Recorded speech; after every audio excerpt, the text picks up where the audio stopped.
Seetharama serial ಬಡ್ಡಿ ಬಂಗಾರಮ್ಮನ ಅವತಾರದಲ್ಲಿ ಸಿಹಿ ಮುಂದೇನು ಮಾಡ್ತಾಳೆ ಭಾರ್ಗವಿ. ಸೀತಾರಾಮ ಧಾರಾವಾಹಿಯಲ್ಲಿ ಸಿಹಿ ರಾಮನನ್ನು ಅಪ್ಪ ಎಂದು ಒಪ್ಪಿಕೊಳ್ಳುತ್ತಿಲ್ಲ. ರಾಮ ತಾಳ್ಮೆಯಿಂದ ಕಾಯುತ್ತಿದ್ದು ಇಂದಲ್ಲ ಸಿಹಿ ತನ್ನನ್ನು ಅಪ್ಪ ಎಂದು ಕರೆಯಬಹುದು ಎಂದು ಕಾಯುತ್ತಿದ್ದಾನೆ.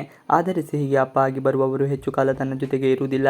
ಈಗಾಗಲೇ ಅಪ್ಪ ಎಂದು ಬಂದ ರುದ್ರಪ್ರತಾಪ್ನಿಂದ ಸಿಹಿ ಮನದಲ್ಲಿ ಬಹಳ ಕಹಿ ನೆನಪುಗಳಾಗಿವೆ. ಸಿಹಿ ಮನದಲ್ಲಿರುವ ಗಾಯವನ್ನು ಹೇಗಾದರೂ ಮಾಡಿ ಹೋಗಲಾಡಿಸಬೇಕು. ಬಳಿಕವಷ್ಟೇ ಸಿಹಿ ಪುಟಾಣಿಯ ಮನದಲ್ಲಿ ರಾಮನ ತಂದೆಯ ಆಸ್ಥಾನ ಸಿಗುವುದು. ಬಡ್ಡಿ ಬಂಗಾರಮ್ಮನ ಅವತಾರದಲ್ಲಿ ಸಿಹಿ ಸ್ಕಿಟ್ ಒಂದರಲ್ಲಿ ಭಾಗವಹಿಸಿದ್ದು ಬಡ್ಡಿ ಬಂಗಾರಮ್ಮನ ವೇಷ ಧರಿಸಿದ್ದಾಳೆ. ಸ್ಕಿಟ್ ಆಡುವ ಮುನ್ನವೇ ಶಾಂತಮ್ಮನ ವಟಾರದಲ್ಲಿ ಅತಿಥಿಯ ಆಗಮನವಾಗಿದೆ. ಅದು ಬೇರೆ ಯಾರೂ ಅಲ್ಲ, ಭಾರ್ಗವಿ. ರಾಮ ಪ್ರೀತಿಸುತ್ತಿರುವ ಸೀತಾ ಮನೆಗೆ ಹೋಗಿ ಕಿತಾಪತಿ ಮಾಡಬೇಕು ಎಂದುಕೊಂಡು ವಟಾರಕ್ಕೆ ಭಾರ್ಗವಿ ಬಂದಿದ್ದಾಳೆ. ಆದರೆ ಸೀತಾ ಮನೆಯಲ್ಲಿ ಇಲ್ಲ. ಸಿಹಿಗೋಸ್ಕರ ಸ್ಕೆಚ್ ಪೆನ್, ಡ್ರಾಯಿಂಗ್ ಶೀಟ್ ಸೇರಿದಂತೆ ಕೆಲ ವಸ್ತುಗಳನ್ನು ಖರೀದಿಸಲು ಹೋಗಿದ್ದಾಳೆ. ಇದೇ ಸಂದರ್ಭದಲ್ಲಿ ಮನೆಗೆ ಬಂದ ಭಾರ್ಗವಿಯನ್ನು ನೋಡಿ ನೀವು ನಿಜವಾಗಲೂ ಬಡ್ಡಿ ಬಂಗಾರಮ್ಮನಂತೆ ಕಾಣುತ್ತಿದ್ದೀರಾ ಎಂದು ಭಾರ್ಗವಿಗೆ ಕಾಂಪ್ಲಿಮೆಂಟ್ ಕೂಡ ಕೊಟ್ಟಿದ್ದಾಳೆ. ಅಲ್ಲದೆ ಸೀತಾ ಮನೆಯಲ್ಲಿ ಸಿಹಿ ಇರುವುದನ್ನು ಕಂಡು ಶಾಕ್ ಆಗಿದ್ದಾಳೆ. ಸೀತಾ ಮಗಳ ಬಗ್ಗೆ ತಿಳಿದ ಭಾರ್ಗವಿ ಸಿಹಿಯ ಜೊತೆಗೆ ಸೀತಾ ಫೋಟೋವನ್ನು ನೋಡುತ್ತಿದ್ದಂತೆ ಭಾರ್ಗವಿಯ ಪ್ಲಾನ್ ಎಲ್ಲವೂ ಬದಲಾದಂತೆ ಕಾಣುತ್ತದೆ. ಸೀತಾಳಿಗೆ ಈಗಾಗಲೇ ಒಂದು ಮಗುವಾಗಿದೆ ಎಂದು ಭಾವಿಸಿದ್ದಾಳೆ. ಸೀತಾಳಿಗೆ ಮಗು ಇದೆ ಎಂದ ಮೇಲೆ ಒಂದು ಡಿವೋರ್ಸ್ ಮಾಡಿರಬೇಕು, ಅಲ್ಲವೇ ಅವಳ ಬದುಕಿನಲ್ಲಿ ಕಹಿ ಘಟನೆ ಸಂಭವಿಸಿರಬೇಕು. ಹಾಗಾದರೆ ಸಿಹಿ ತಂದೆ ಯಾರಾಗಿರಬಹುದು ಎಂಬುದು ಭಾರ್ಗವಿಯ ತಲೆಯಲ್ಲಿ ಓಡುತ್ತಿದೆ. ಹೀಗಾಗಿ ಸೀತಾ ಹಿನ್ನೆಲೆ ತಿಳಿಯುವ ಆಸೆಯನ್ನು ಹೊತ್ತು ಭಾರ್ಗವಿ ಅಲ್ಲಿಂದ ಹೊರಟಿದ್ದಾಳೆ. ಸಿಹಿಯನ್ನು ನೋಡಿದ ಭಾರ್ಗವಿಯಿಂದಾಗಿ ಸೀತಾ ಬಾಳಿಗೆ ಮತ್ತೊಂದು ಬಿರುಗಾಳಿ ಗೆಲ್ಲುತ್ತೆ ಎಂಬುದು ಕುತೂಹಲ ಭಾಸವಾಗಿದೆ. ತಂದೆ ಜವಾಬ್ದಾರಿ ಹೊರಲು ರಾಮ ತಯಾರಿ.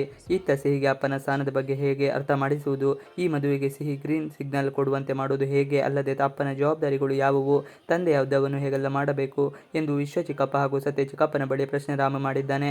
ರಾಮ್ ಪ್ರಶ್ನೆಗಳನ್ನು ಇಬ್ಬರಲ್ಲೂ ಆಶ್ಚರ್ಯವನ್ನು ಉಂಟು ಮಾಡಿದೆ. ಅಲ್ಲದೆ ಸೂರಿತಾತನ ಬಳಿ ರಾಮ ಕೇಳಿದ ಪ್ರಶ್ನೆಗೆ ಉತ್ತರ ಸಿಕ್ಕಿದ್ದು ಸಿಹಿಗೆ ತಂದೆಯಾಗುವ ಜವಾಬ್ದಾರಿ ಹೊರಲು ತಯಾರಿ ನಡೆಸುತ್ತಿದ್ದಾನೆ. ಪ್ರಿಯ ತಾಯಿ ಸಿಹಿ ಮನೆಗೆ ಬಂದಾಯಿತು. ಸೀತಾಳಿಗೆ ಮನೆಗೆ ಬಂದು ಸಿಹಿ ಮಾಯವಾದ ಬಡ್ಡಿ ಬಂಗಾರಮ್ಮನ ಬಗ್ಗೆ ವಿವರವಾಗಿ ಹೇಳುತ್ತಿದ್ದಾಳೆ. ಆದರೆ ಸೀತಾಳಿಗೆ ಮನೆಗೆ ಬಂದಿದ್ದು ಯಾರು ಎಂದು ಗೆಸ್ ಮಾಡಲು ಕೂಡ ಸಾಧ್ಯವಾಗುತ್ತಿಲ್ಲ. ಅಷ್ಟರಲ್ಲಿ ಪ್ರಿಯಾ ಅವರ ತಾಯಿ ಊರಿನಿಂದ ಆಗಮಿಸಿದ್ದಾರೆ. ಪ್ರಿಯಾ ಮತ್ತು ಅಶೋಕ ಮದುವೆ ಶೀಘ್ರದಲ್ಲಿ ನೆರವೇರುವಂತೆ ಕಾಣುತ್ತದೆ. ಸೀತಾ ಮನೆ ತುಂಬ ನೆಂಟರಿಷ್ಟು. ಸೀತಾಳಿಗೆ ರಾಮನ ಜೊತೆ ಮಾತನಾಡಲು ಕೂಡ ಪ್ರೈವಸಿ ಇಲ್ಲದಂತಾಗಿದೆ. ಈವರೆಗೂ ಸೀತಾಳ ಯಾವ ವಿಷಯ ಭಾರ್ಗವಿಗೆ ತಿಳಿಗಬಾರದಾಗಿತ್ತು. ಕೊನೆಗೂ ಆ ಗುಟ್ಟು ರಟ್ಟಾಯಿತು. ಸೀತಾರಾಮ ಸೀರಿಯಲ್ ಚಾಂದಿನಿಗೆ ಸೀತಾ ಸಖತ್ತಾಗಿಯೇ ಕೌಂಟರ್ ಕೊಟ್ಟಿದ್ದಾಳೆ. ರಾಮ್ ನನ್ನವನು ಎಂದಿದ್ದಾಳೆ ಸೀತಾ. ಹೀಗಿರುವಾಗಲೇ ಈ ನಡುವೆ ಸೀತಾಳ ಮನೆಗೆ ಬಂದಿದ್ದಾಳೆ ಶ್ರೀರಾಮನ ಚಿಕ್ಕಮ್ಮ ಭಾರ್ಗವಿ. ಶಾಂತಮ್ಮನ ವಟಾರಕ್ಕೆ ಬಂದ ಭಾರ್ಗವಿಯನ್ನು ಸಿಹಿ ನೋಡಿದ್ದಾಳೆ. ಯಾರು ಬೇಕಿತ್ತು ಎಂದಿದ್ದಾರೆ. ಸೀತಾ ಅವಳನ್ನು ನೋಡಲು ಬಂದಿದ್ದೇನೆ ಎಂದಿದ್ದಾಳೆ ಭಾರ್ಗವಿ. ಓ, ಸೀತಮ್ಮನ ನೋಡಲು ಬಂದಿದ್ದೀರಾ, ನಮ್ಮ ಮನೆಗೆ ಬಂದಿದ್ದೀರಾ, ಬನ್ನಿ ಬನ್ನಿ ಕರೆದುಕೊಂಡು ಹೋಗಿದ್ದಾಳೆ ಸಿಹಿ. ಆದರೆ ಪಾಪ ಭಾರ್ಗವಿ ಯಾರು ಎಂಬುದು ಸಿಹಿಗೇನು ಗೊತ್ತು. ಎಂದಿನಂತೆ ಅಮ್ಮನನ್ನು ಕೇಳಿಕೊಂಡು ಬಂದವರನ್ನು ಮನೆಗೆ ಕರೆದೊಯ್ದಿದ್ದಾಳೆ.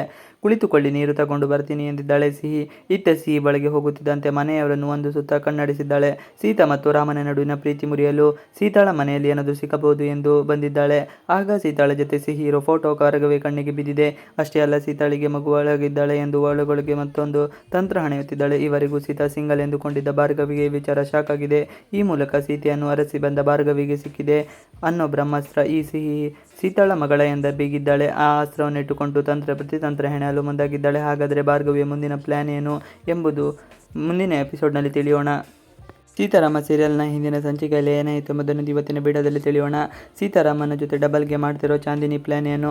ಯಾರಾದರೂ ದುಡ್ಡು ಕೊಟ್ಟರೆ ಸಾಕು, ರಾಮ್ ಬೇಡ, ರಾಮ್ ಆಸ್ತಿಯು ಬೇಡ ಅಂತ ಚಾಂದಿನಿ ಹೇಳುತ್ತಾಳೆ. ಈಗ ಸೀತಾರಾಮ್ ಪ್ರೀತಿ ಮಾಡುತ್ತಿರೋ ವಿಷಯ ಚಾಂದಿನಿಗೆ ಗೊತ್ತಿದೆ. ಈಗ ಅವಳು ಡಬಲ್ ಗೇಮ್ ಆಡುತ್ತಿದ್ದಾಳೆ. ಚಾಂದಿನಿ ಮುಂದೆ ರಾಮ್ ಹೇಳಿದ್ದನು. ರಾಮ್ ಬಳಿ ಹೋಗಿ ಚಾಂದಿನಿ ಒಂದು ರೀತಿ ಮಾತನಾಡಿ ಸೀತಾ ಹತ್ತಿರ ಇನ್ನೊಂದು ರೀತಿ ಮಾತನಾಡುತ್ತಿದ್ದಾಳೆ. ರಾಮ್, ನೀನು ಸೀತಾ ಲವ್ ಮಾಡ್ತಿದ್ದೀರಿ ಅನ್ನೋದು ನನಗೆ ಗೊತ್ತಿದೆ. ನೀನು ಮೊದಲು ನನ್ನ ಲವ್ ಮಾಡಿದ್ದೆ. ಈಗ ನನ್ನನ್ನು ಮರೆತು ನೀನು ಜೀವನದಲ್ಲಿ ತುಂಬ ಮುಂದೆ ಹೋಗಿರುವುದು ನನಗೆ ತುಂಬ ಖುಷಿ ಕೊಟ್ಟಿದೆ. ಪ್ರೀತಿ ಎಂದರೆ ಸ್ವಾರ್ಥ ಅಲ್ಲ, ಬೇರೆಯವರ ಖುಷಿಯನ್ನು ಬಯಸುವುದು ಪ್ರೀತಿ ಎಂದ ಚಾಂದಿನಿ ನಾಟಕ ಆಡಿದ್ದಾಳೆ. ತಿರುಗೇಟು ಕೊಟ್ಟ ಸೀತಾಳಿಗೆ ಬಳಿ ಚಾಂದಿನಿ ಬೇರೆ ಥರ ಮಾತನಾಡಿದ್ದಾಳೆ. ನಾನಾದರೆ ಹಳೆ ಪ್ರೇಮಿಗಳನ್ನು ಒಂದು ಮಾಡ್ತಿದ್ದೆ ಅಂತ ನೀವು ಹೇಳ್ತಿದ್ರಿ, ಅದು ದೊಡ್ಡದೇ, ನಾನು ಅದನ್ನು ನಂಬ್ತೀನಿ. ಆದರೆ ರಾಮ್ ನಿಮ್ಮನ್ನು ಪ್ರೀತಿ ಮಾಡಿಲ್ಲ. ನಾನು ರಾಮ್ನನ್ನು ಪ್ರೀತಿಸ್ತೀನಿ, ರಾಮ್ ನನ್ನನ್ನು ಪ್ರೀತಿಸ್ತಿದ್ದೀನಿ. ನಾವಿಬ್ಬರು ಮದುವೆ ಆಗ್ತೀವಿ. ಆಫೀಸ್ನಲ್ಲಿ ಮಾತ್ರ ನೀವು ನನಗೆ ಮೇಡಮ್, ಹೊರಗಡೆ ಅಲ್ಲ ಅಂತ ಚಾಂದಿನಿಗೆ ಸೀತಾ ಸರಿಯಾಗಿ ತಿರುಗೇಟು ಕೊಟ್ಟಿದ್ದಾಳೆ.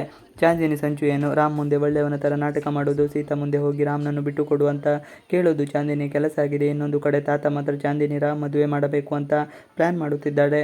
ಭಾರ್ಗವಿ ಕೂಡ ಇದೇ ಸಂಚು ಹಾಕಿದ್ದಾರೆ. ಒಟ್ಟಿನಲ್ಲಿ ಮುಂದಿನ ಎಪಿಸೋಡ್ನಲ್ಲಿ ಹೇಗಾಗಲಿದೆ ಎಂಬುದನ್ನು ತಿಳಿಯೋಣ. ಸಿಹಿ ಒಪ್ಪಿಗೆ ಸಿಗಬೇಕು. ಅಪ್ಪ ಆದವರೆಲ್ಲೂ ನನ್ನನ್ನು ಬಿಟ್ಟು ಹೋಗ್ತಾರೆ. ಹಾಗಾಗಿ ಸೀತಮ್ಮನನ್ನು ನನ್ನ ಫ್ರೆಂಡ್ ರಾಮ್ ಮದುವೆ ಆಗೋದು ಬೇಡ. ರಾಮ್ ಕಂಡರೆ ನನಗೆ ತುಂಬ ಇಷ್ಟ. ಅವರು ನನ್ನ ತಂದೆ ಆಗೋದು ಬೇಡ. ನನ್ನ ಫ್ರೆಂಡ್ ತನ್ನ ಜೊತೆಗೆ ಇರಬೇಕು ಅಂತ ಸಿಹಿ ಹೇಳಿದ್ದಳು. ಸೀತಾರಾಮ್ ಮದುವೆ ಈಗಲೂ ಸಿಹಿ ಒಪ್ಪಿಗೆ ಮುಖ್ಯ. ಇವಿಷ್ಟು ಇವತ್ತಿನ ವಿಡಿಯೋ. ಈ ವಿಡಿಯೋ ನಿಮಗೆ ಇಷ್ಟ ಆದರೆ ಪ್ಲೀಸ್ ಲೈಕ್, ಚಾನಲ್ ಸಬ್ಸ್ಕ್ರೈಬ್ ಮಾಡಿ. ನೀವು ನಮ್ಮ ಯೂಟ್ಯೂಬ್ ಚಾನಲ್ಗೆ ಸಬ್ಸ್ಕ್ರೈಬ್ ಆಗಿಲ್ಲ ಅಂದರೆ ಬೇಗ ಸಬ್ಸ್ಕ್ರೈಬ್ ಮಾಡ್ಕೊಳ್ಳಿ. ನಾವು ಹೋಗುವಂಥ ಎಲ್ಲ ವಿಡಿಯೋಗಳು ನೋಟಿಫಿಕೇಶನ್ ಮುಖಾಂತರ ದೊರೆಯುತ್ತದೆ. Thanks for watching video. Please like, share and subscribe our channel. Thanks for watching video.